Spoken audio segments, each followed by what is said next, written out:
Thank you, AJ, for the. Every now and then when we're in sync, I get a out of AJ. AJ, I'm in New Mexico today, just the bare corner of New Mexico, just over the Colorado border in a That's little a town lovely called. tree. Yes, and that is our beauty shot today. That's all I got for you, so enjoy. It's actually a tree right outside where I'm parked. It was all I could do to get here and get set up. It was a big, long drive day this morning. But, yeah, Raton, and I wasn't sure how to pronounce it. The only way I know this town, it was just halfway to Amarillo, so it was as far as we could drive so we could stop and get the show going. But by way of history, Raton comes from the Latin and or Spanish. If you Google it, AJ, it says it comes from the Latin word for mouse. And I'm like, wouldn't that actually be rat? I mean, raton. So anyway, it's the pass that you come over really when you're dropping down out of Colorado up on that plateau and you come down into New Mexico. Just over the border, you come through this pass. I think we got up to almost 7,000 feet before dropping back down. But a beautiful drive this morning through central and southern Colorado, as is always the case when you're out in the Mountain West. The reason I know this town and had never heard of this town, there's a cool song. It was actually written by Townes Van Sant, who's just an incredible songwriter, and I like his singing too. But he wrote a song called "Snowing on Raton." It's really about the life of a traveling musician, which kind of fits. AJ, I'll give you the best version of that. To me, is by a little group called Town Mountain, and I'll give you some details on how to pull that up. We'll play it as a bumper later. But that's the first time I didn't know where Raton was, but I know that whole song. And so here we are sitting in the little community. It's a nice little cute little town, but it's just one of those small places in rural New Mexico, as we will be heading down through the Texas Panhandle tomorrow on our way back to Sweet Home, Alabama, where it is hotter than seven hells, according to all the weather information I can read. And heat indexes today are getting up into the lower 100s as they have the last couple of days. And it's really that thing we do in the South, the combination of humidity and heat. So a lot of advisories are out today. And I know y'all know what to do, but we can all get hard-headed and overdo it. AJ, I'll just bring the shot back inside the RV today. But, yeah, y'all just do the things. I mean, drink. You just can't drink enough water. Just keep chugging water. Chug water till you're sick of water, because you'll lose that through perspiration a lot quicker than you realize, and especially if you're doing anything outside. And it's just going to be that way for a few days. Now, let's talk about Bertha while we're on the weather. Bertha's out there making noise, and all the forecasters anxiously sort of watching this thing. It has, just as a few minutes ago, I saw they had registered Bertha had gotten up to 60-mile-an-hour sustained winds, and I don't know that they expected it to get that strong. It's supposed to stay, sub-hurricane in strength. Hurricane, I believe. I used to have this stuff memorized back when I used to cover this stuff more frequently. But I think hurricane is 74, and y'all, that would be my smallest dog, no doubt, barking at another dog. Do you hear her, AJ? I heard that. There's a little window at the bottom of the stairs when you walk out. It's like the dog window. So they get down there and patrol for any other dog walking through here, and then they make themselves known. The problem is, the difference is when you take them out on a walk, they're not nearly as cocky.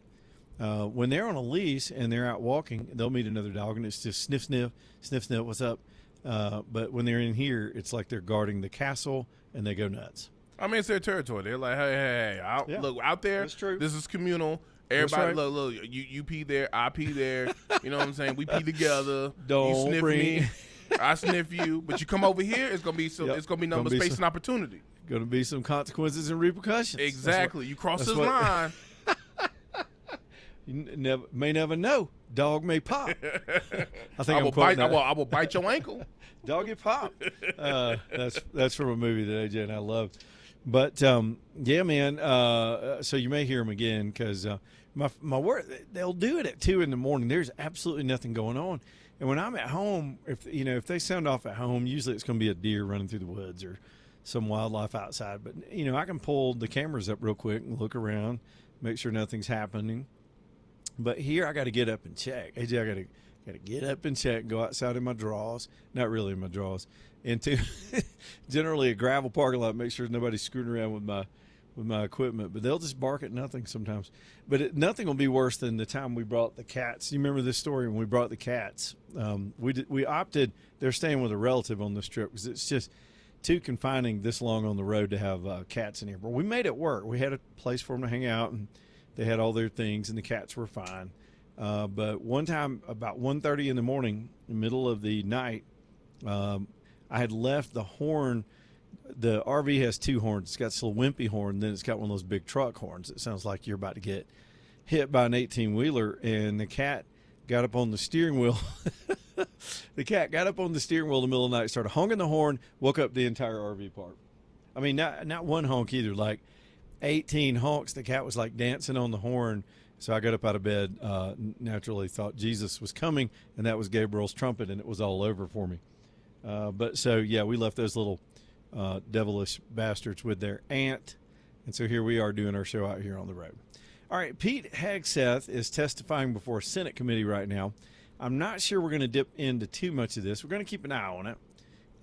But it's one of those things where, the Pentagon is coming back to the Congress to ask for more money. I think they want another $90 billion. Protesters right now. We got some protesters. Yeah, you want to dip into that real quick? So apparently they're disrupting the. So Hegseth's sitting there, and one of these Kool-Aid heads is yelling in the back. Actually, she is not a Kool-Aid head. And they're hauling this chick out. She looked like Anne Hathaway. What's she doing today? Where's she? So anyway, naturally, here's how that works. Here's a little backstory. Most of these public hearings, as they should be, are open to the public. And so if you get there early enough, it's usually first come, first serve. Sometimes the staff kind of comes in through the doors that are behind the dais, and they're able to kind of get in and get those front row seats. So you'll see them positioned before whoever's testifying at the bigger hearings. And this particular room that they're in, I think it's in I'm trying to see which committee room they're using. It's one of the larger Senate committee rooms. I think it's the one where those two dudes were doing with the dog leashes a while back during the Biden administration. It's that large room that usually holds judiciary. But there are a few of those around the Senate complex. And so this room looks like it maybe holds 100, 150 people. So if you're committed enough to get in there, and this young lady was smart enough to dress like everybody else, she wouldn't have looked like somebody that was prepared to come in and cause trouble. So anyway, and then, of course, what happens is they just escort them out, and everybody ignores them, and we move on. But they've got to have their say. So, hey, that's America. That's the First Amendment. So Hegseth, again, testifying before the Senate committee because the Pentagon wants more money for this war that seems to be now an expanded war against Iran. Hostilities have resumed. We're in our 10th day, and I suspect any minute now we're going to see that we're in our 11th day of fighting in that conflict. And the Iranians continue to do what they can to shoot back and look tough. And to your average reporter, it looks like that it looks like to them they're going toe-to-toe with the United States, and it could be nothing of the sort. They pop out like whack-a-mole, launch a couple missiles. 90% of those get shot down, but they tend to try to threaten their neighbors. Now, they have been able to attack some defenseless commercial ships that are going through the straits, and they have, of course, been able to, every now and then, they're going to lob one of these missiles that's going to get through, as we saw last weekend when we lost two of our service personnel in some of those attacks. About 100 people have been injured on the American military side. And we've had a number killed. I think we're close to 20. I could have that number just a little bit wrong. It may be lower than that. But nonetheless, loss of life is loss of life. And the president, of course, will be attending a dignified transfer ceremony today over at Dover, where we receive our war dead as is appropriate as this thing continues. Now, let me just break that down. I was having some fun talking about all this other stuff, but let's just do probably the biggest story of the day is, of course, this Iran conflict. It looks like our strategy today, based on the target list and who we're hitting, is to hit this Pickaxe Mountain. Now, the way the backstory goes, the Israelis shared some intelligence that the Iranians had also moved some centrifuges into the Pickaxe Mountain complex. Now, we have bombed this mountain before, but I'm not sure how deeply we were able to bomb it. They have dug a cave system down deep into that mountain. So we hit Fordham, if you'll remember, back in June of last year and destroyed that complex. But right after that, what was left at Fordham, according to Israeli intelligence, they smuggled into pickaxe. So it's not the nuclear material, it's the centrifuges, which are for just to make it as colloquial as I can, it's kind of the mechanism that spins out the uranium and separates it. So you need those to be able to enrich uranium and get at the purest weapons grade form. And they're very key to any nuclear operation, or I suppose also key to nuclear energy. But the Iranians are not up to nuclear energy. They're trying to make another bomb. So they had smuggled some of these assets into pickaxe. And I believe pickaxe may be also where some of the nuclear material may have been buried. Now, Trump said today when he was asked about that, whether we were intentionally trying to take out the centrifuges, he said what we're focused on, and this is Trump just talking out loud, he said we're focused on the nuclear material because that's, to quote the president, that's where the action is, and he's correct. If you secure that, the rest is just sort of academic. So so that's been front and center today, and so we're bombing along the strait. We're taking out towers and other ability that they have to attack the strait. And I swear, y'all, I sit back and go, why haven't we done that before now? And so sitting back for 90 days and negotiating with these maniacs. Trump says that the Iranians are still back channeling, trying to get back to the negotiation, but he's not in a mood to negotiate anymore until we complete this target list. Let's listen to Dan Kane. This is his opening statement. And rather than Hegseth, who's going to give a lot of political type answers, Dan Kane is the Joint Chiefs, of course, and he is telling the Senate where we are. So just for a minute or two, let's take a listen to that. And the Joint Chiefs, I want to express my sincere and heartfelt condolences to the family of Senator Graham for their loss and all of you for the loss of your colleague. The Joint Force remains grateful for his 44 years of service, both in and out of uniform. There is no doubt he made a difference to the safety and security of our nation. On July 22nd, 1940, General George C. Marshall said, and I quote, "For almost 20 years, we had all of the time and almost none of the money. Today, we have all of the money and no time." His words resonate powerfully with me today as we find ourselves in a somewhat similar situation. I've come to you today to request the necessary funds while in the window of opportunity, while time is still on our side. The United States of America faces a global list of military challenges in the Middle East, in Europe, in the Pacific, both nuclear and non-nuclear challenges, and the continued threat of terrorism. We find ourselves living and leading in complex and dynamic times. Our adversaries are aligning in their interests, creating simultaneous challenges across multiple domains. They are sharing intelligence, combat capabilities, and technology that is accelerating the speed of war. It is an imperative that Americans understand that the character of war is changing. Advances in technology are fundamentally and irreversibly changing the way we fight, which necessitates capital to properly arm America's military. Rapid advancements in AI, autonomous systems, deliver critical technological advantages to our national defense and simultaneously introduce unprecedented strategic vulnerabilities and uncertainty across the world, to include right here at home.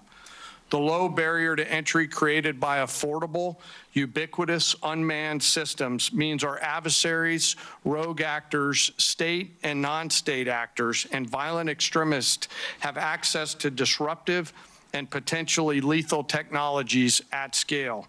We've seen this in Ukraine, and we must adopt elements of this fight for our future fights.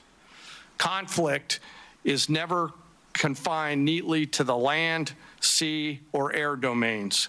The modern battlefield stretches from the seabed up to cislunar space and beyond, cyberspace, and in the information domain, all at the same time. Our nation must be prepared to fight and win across all of them, all the time, all at once. In addition, the light speed at which information travels now has compressed our leaders' decision space, taking what was once days or weeks in World War II down to milliseconds. Your joint force must be ready because the United States military is America's greatest insurance policy. And I acknowledge all of us find it difficult at times to pay for insurance before we need it. But we must have insurance before the storm comes. The Armed Forces of the United States of America serves as our nation's ultimate safeguard and our insurance policy to preserve, protect, and defend our national interests, security, and prosperity. To uphold this responsibility, we require predictable and consistent funding. This will allow us to partner effectively with our defense and national industrial bases, building on acquisition reforms that guarantee our warfighters receive capabilities at scale before they are required in conflict or combat. I'm struck by this season of American history we find ourselves in, and I continue to ask myself, if not now, then when? And if not us in this room and the rest of the Congress and the nation, then who? I acknowledge the environment we all serve in, but always remember that we are all Americans with deep and abiding love of our nation and our military service members and their families. I've come today to ask for your help and your support. America's armed forces need $1.5 trillion to meet the military challenges of the future. This supplemental is a part of that. And to be allowed to use this capital to pay for military personnel, operations, and maintenance expenses, and accelerate investments on critical technologies, as the Secretary just mentioned. It is critical that we stay ahead of our adversaries, and we must have the funds before we're out of time.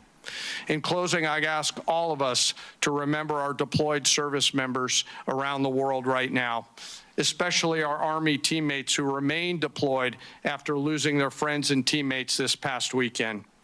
And I again ask all of us here in the Senate and across the American people to never forget our fallen and their families who continue to show us what courage, tenacity, grit, and commitment to the nation looks like. Thank you very much, and I look forward to your questions. Thank you, General. We'll bring it back here, and if you think we can get this break in, we're a little late, but I wanted to hear all of what Dan Kane had to say, and that was pretty remarkable. I've got stuff to say about it on the other side. Can we get the break in, do you think? Well, let's go ahead and do that. Quick break, back in a minute. Leland Live. Y'all stay tuned.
All right, here we go as we get things cranked up. That is Town Mountain, AJ. That's their cover of I'm on Fire. We'll play that Ratone song for you a little bit later in the show. Lonnie's Furniture Company bringing you the show tonight. By the way, that's one of the best covers of that Springsteen song ever, and it's a bluegrass song. Anyway, Lonnie's, man, let's talk about beautifying your home, inside or outside. This store, I tell you every night, is just massive. There's a lot to look at, and it's all nice stuff. They just don't. They've built their reputation on having the best furniture that you can find anywhere and having a lot of it. That gives you selection. Because they buy this way and can warehouse this way, they get good deals from the manufacturers, and that means good prices for us. So the value you get for the prices you see is just really remarkable. So they don't have to do gimmicky sales and stuff. Every now and then they will discount certain items when they get like too many lazy boys in, or they'll have a special on a certain thing, but they don't do these kooky going out of business half price sales, and then they don't ever go out of business. Do y'all remember when furniture stores would do that? This is good stuff. This is beautiful stuff, tasteful stuff, and they've got professional design help. They've got some of the sweetest people in the world to walk you through it or leave you alone. Man, if you want to go in there and kick out on one of the couches for a while and just think about it, they're cool with that. It's a really laid-back place. In Kimberly, Alabama, right there off exit 280 on I-65, it is Lonnie'sFurnitureCompany.com. Y'all go see them this week and this weekend because, man, people, I think Media Days is going on, people getting amped up for football, and before you know it, it'll be the holidays. You're going to have a lot of company coming and going. You can spruce your house up with the good folks at Lonnie's. All right, we'll talk about this this military request for more money in a minute and how this hearing is likely going to go. Most of y'all know this, but we'll run through that real quick and what General Kane had to say. It was a pretty well-constructed speech. These guys are going to all vote the way they're going to vote anyway based on their partisanship, and this request will get through this committee. But they've got to do the hearing, and here they are in the Senate this afternoon before they go take the whole month of August off and ignore the SAVE Act. Back in a minute.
It's 2:34, Leland Live, Talk 99.5, as we continue on the road from Raton, New Mexico. Just a quick stop, chipping away and heading our way home. Just setting the scene for you while we do what I call a straight show today. We're just kind of straight news and everything else that's happening. Unless y'all want to call in with some gay stuff, we'll let you in too. Just see if you catch that, AJ. 545-9950 is the phone number if y'all want to get on the show. Now, I got to chuckle out of AJ. I heard you, AJ. Mandu bringing you the show tonight. Speaking of Mandu, man, this may be just the thing to keep you in shape as we're heading toward the biggest challenge of the year for me, the eating season. And that is the tailgate food, the weekend football food, the holiday food. Here it comes, man. We're just a couple of months away. And it's one of those things where we've just got to make good choices. Now, one of those choices could be you're probably tight enough to manage your diet and do the things you need to do. And we've got a new sponsor coming on down the road that is going to be really helpful with that. I'm excited about this sponsor. But before we get to tell you about them, Mandu is the other component to that. Even if you're doing the GLP-1 shots and all that stuff, you have to keep your strength up. You've got to keep your bone density and your muscle density up. Time after time, all kinds of medical evidence shows your immune system and even your ability to burn fat is always improved if you've got good muscle tone. But some people hate going to the gym. Some people can't go to the gym.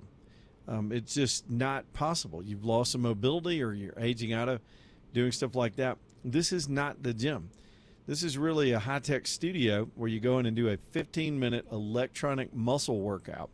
They put you in an electric suit, and the suit does the stimulation to flex your muscles. Now, you move around, and it sort of grabs your muscles while you move and creates the resistance without all that damage to your joints. And people find it to be very, very effective. And they'll let you try it for free. Paul will let you come in there and see what it's about. Now, you've got to be medically eligible, which means they've got a questionnaire. They'll ask you a bunch of questions that you need to answer to make sure you're okay to do it. And then from there, go try it and see if you like it. And I think some people try it and it's a little weird. I mean, it's something like you've never done if you've never done it. But then when you, a couple days later and you feel how tight you feel and how good you feel, to me that creates a better cycle. You start making better food decisions. You start really taking all that stuff seriously. It's called Mandu, M-A-N-D-U-U, Mandu.com, Mandu.com. They're in downtown Homewood. They've got a location on University. And, of course, they've got a location up in Huntsville now as they continue to grow here in Alabama. Mandu. Put the two U's in there, M-A-N-D-U-U, Mandu.com. All right, the hearing that we're monitoring right now in front of the Senate, it's, again, a supplemental request to the additional defense funding of when he said $1.5 trillion, I sort of blacked out for a second because we just throw the T word around when it comes to the federal government these days, just like it's nothing. And defense, despite the fact that defense is so high and there are always critics of us spending so much money on it, we're still spending more on entitlements. We're still spending more on programs that were set up years ago that people are now dependent on. The debt is about to exceed all of it. The interest on the national debt is soon about to be higher than defense and entitlement spending together. It's massive. Our government's just on a terrible, terrible path. It's because we keep electing the same morons that do the same things. So what are these morons going to do on this? The Democrats do not support the war effort because they don't support Trump.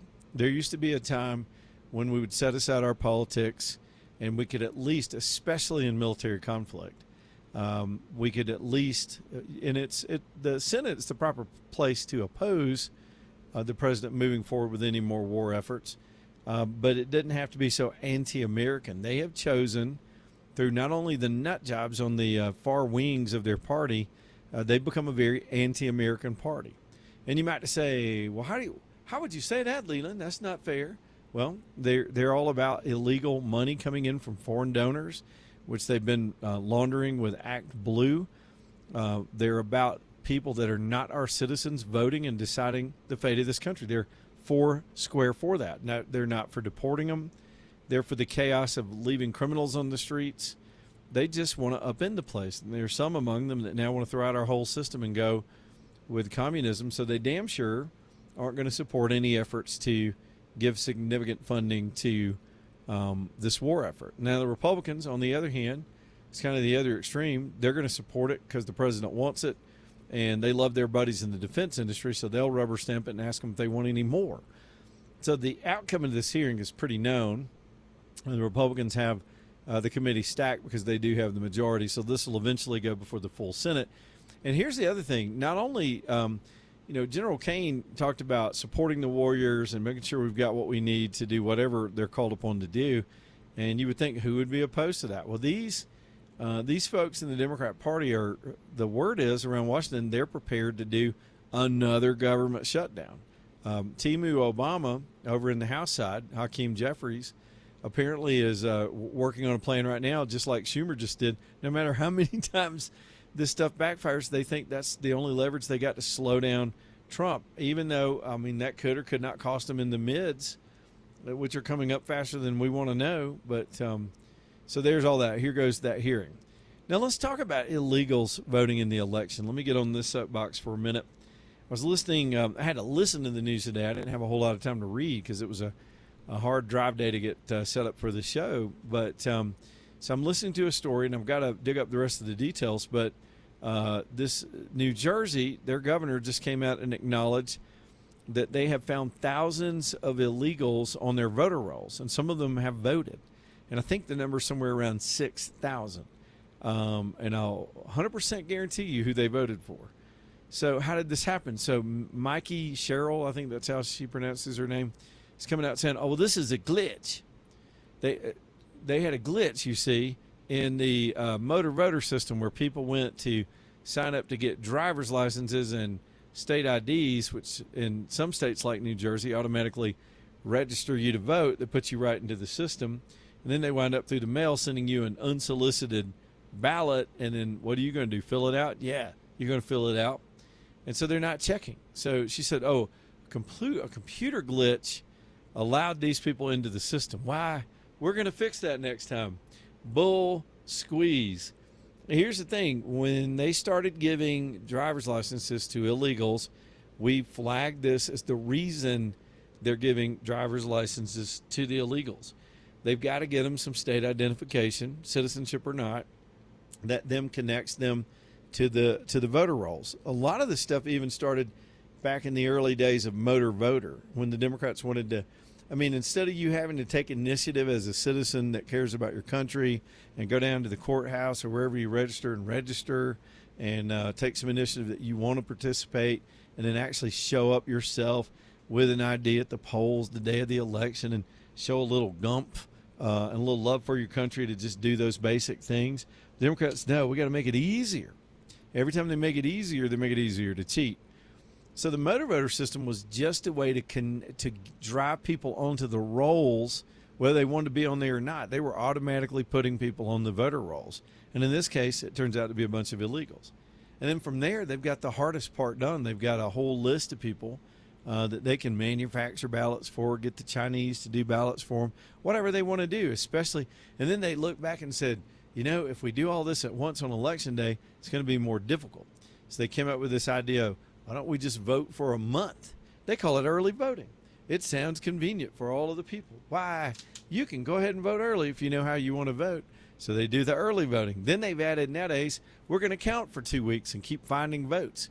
That gives them time to make up what they didn't have if they get caught with their pants down and don't manufacture enough votes, which they did in 2020 when they shut everything down in 5 states at the same time in the middle of the night to shove more votes in the system because the crazy-ass MAGA people came in with their red hats and outvoted them, even though they'd already stuffed the machines all day long.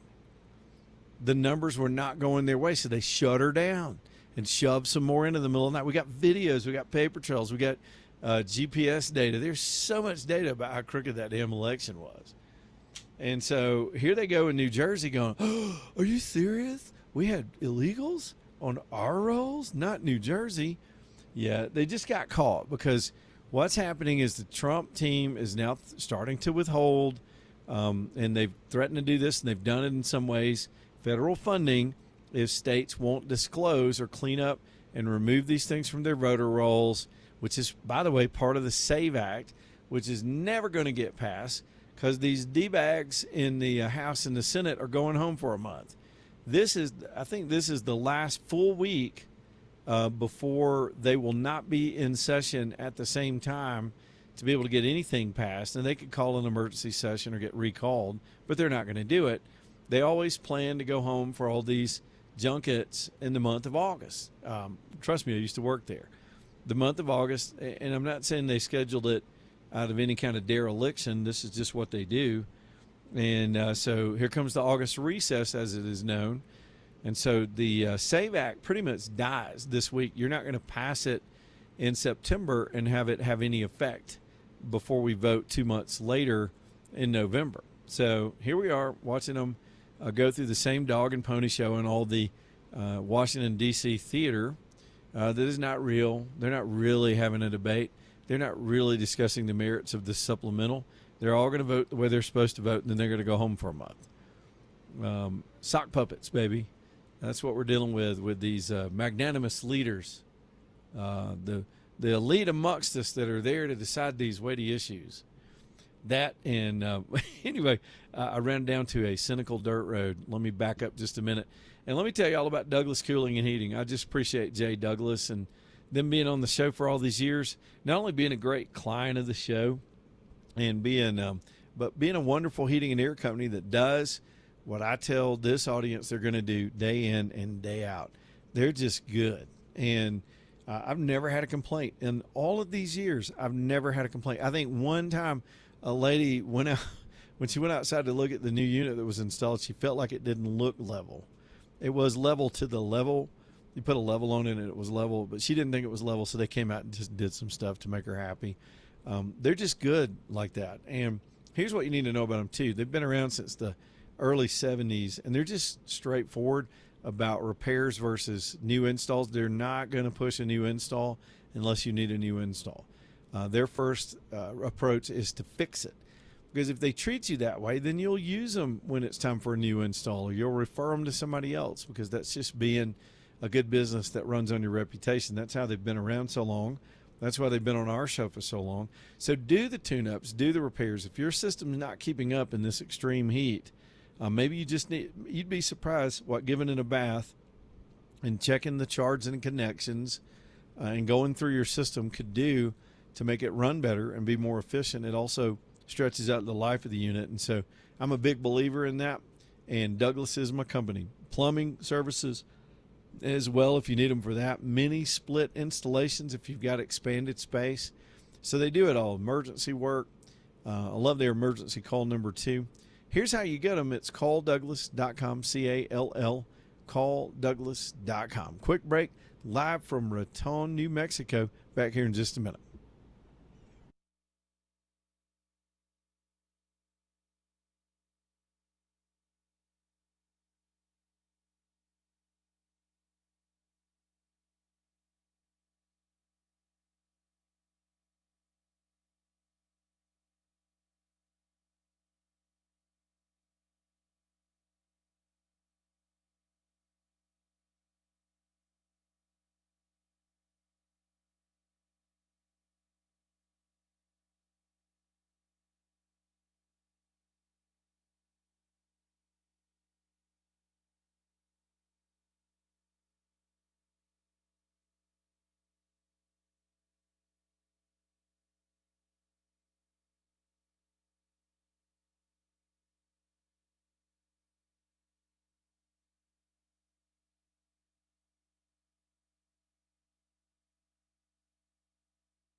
Man, it's 10 minutes before the hour as we get on through a sweltering hot summer July week.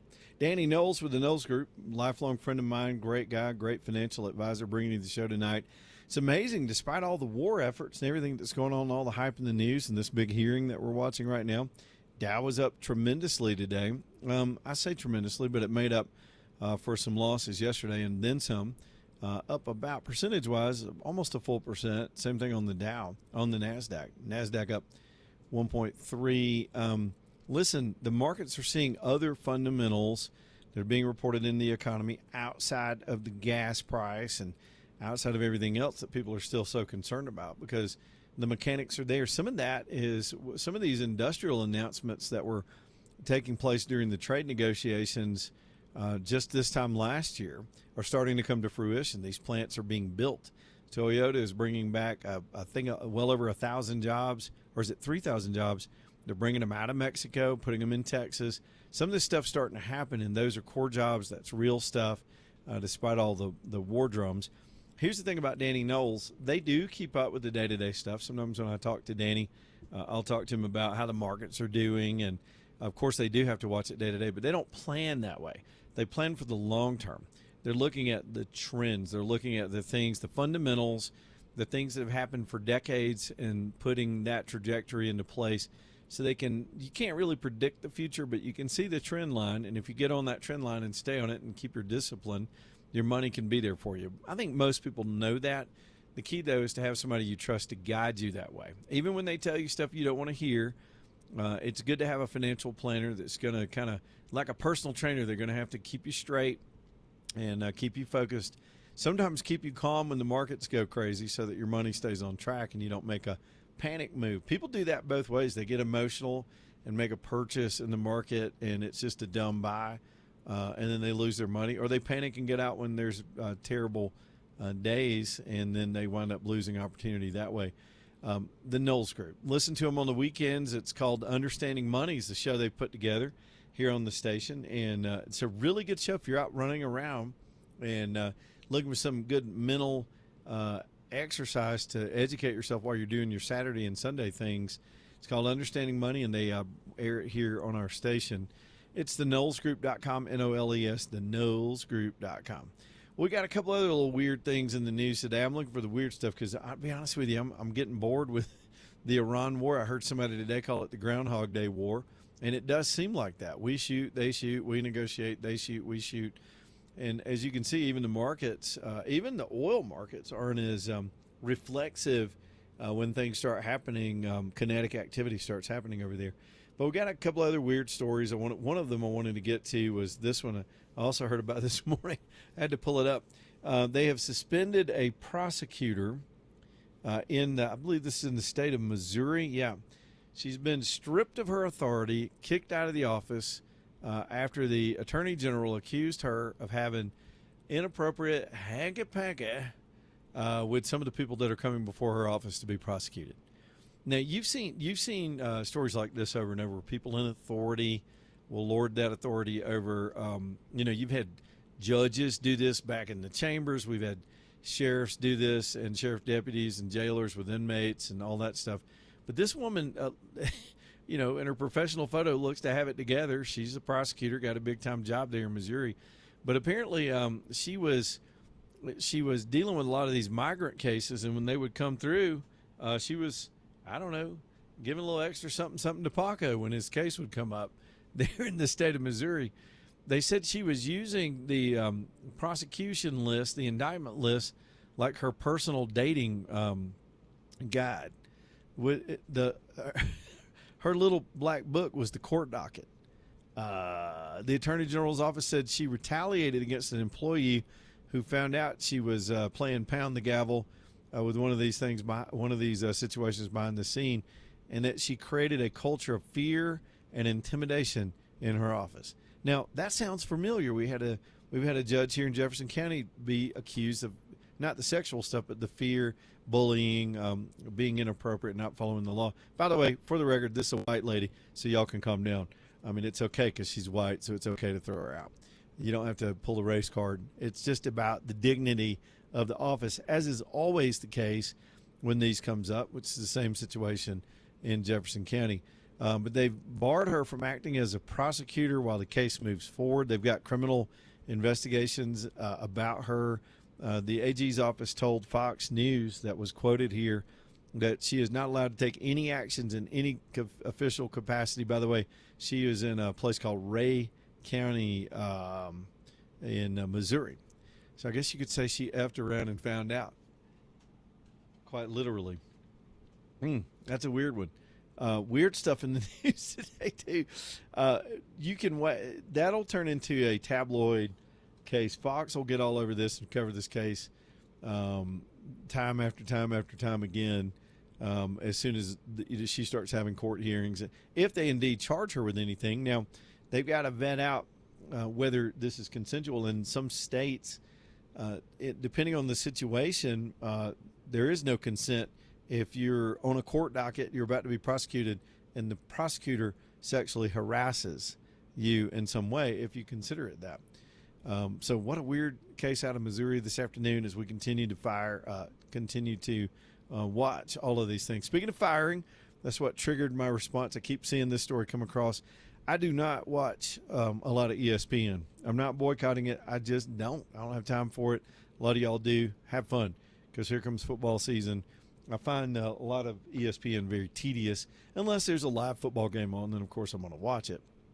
But apparently ESPN is having some rounds of firings these days, and I'd be able to more overtly react to all this stuff if I knew any of these individuals. One guy, they said, had worked there for 33 years. The only person I know there is Reese Davis, because he and I worked together years ago in our first little TV jobs. Seems like 100 years ago, and Reese has done quite well there. And he is a front and center marquee guy, but they've fired a ton of their commentators and doing some thinning and changing around there at ESPN. That's making a lot of headlines today as, again, we head toward football season. Is Media Days, AJ, do you know this? Is it taking place in Birmingham? No, SEC Media Days is, I believe, in Tampa. Yes. Yeah, I thought I saw some of our brethren and some of our colleagues down in Tampa for the Media Days. How did Birmingham lose it? I sort of missed that story. We had it at the Winfrey forever, and now I guess I think it's good to move it around, to be honest with you. But Tampa, that's an interesting choice. So Media Days, I keep seeing coaches pop up. They'll get through that, and then all the hype, and then we were like 46 days out from finally getting it on, and that's the way it should be. And maybe that usually you kick football off, and we get about a month of hot weather, and then eventually we'll get some real football weather in October. I'm holding my breath. Hueytown Pond, let's talk. My man Tommy just texted me a second ago. I'll do this live. I'll pull it up and said, okay, here we go. He's always keeping me updated on his inventory, because y'all, when I tell you about these deals, y'all will go in there and just clean him out. So he had those specials for the gun show this weekend down at the Deer Expo, and he just messaged me right when the show started and said they've got the Glocks back in stock. They've got a limited supply.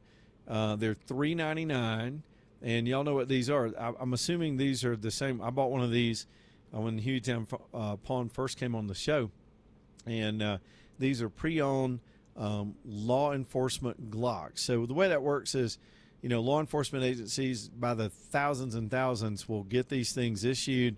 They'll keep them in service for a period of time, and then they'll rotate these guns out of service, provide them with new guns. Some of these guns have never been fired. They've been well maintained. So these LE Glocks, as we call them, are back in stock. They're always a good price. You can't beat a Glock for $3.99. They've got different calibers too. So, man, and the suppressors, still something that people like. He had $50 off those dead air suppressors. Ask them if they're still running that at Hueytown Pond on Brook Lane Drive over in Hueytown. Back here in a minute with more headlines. Stay tuned.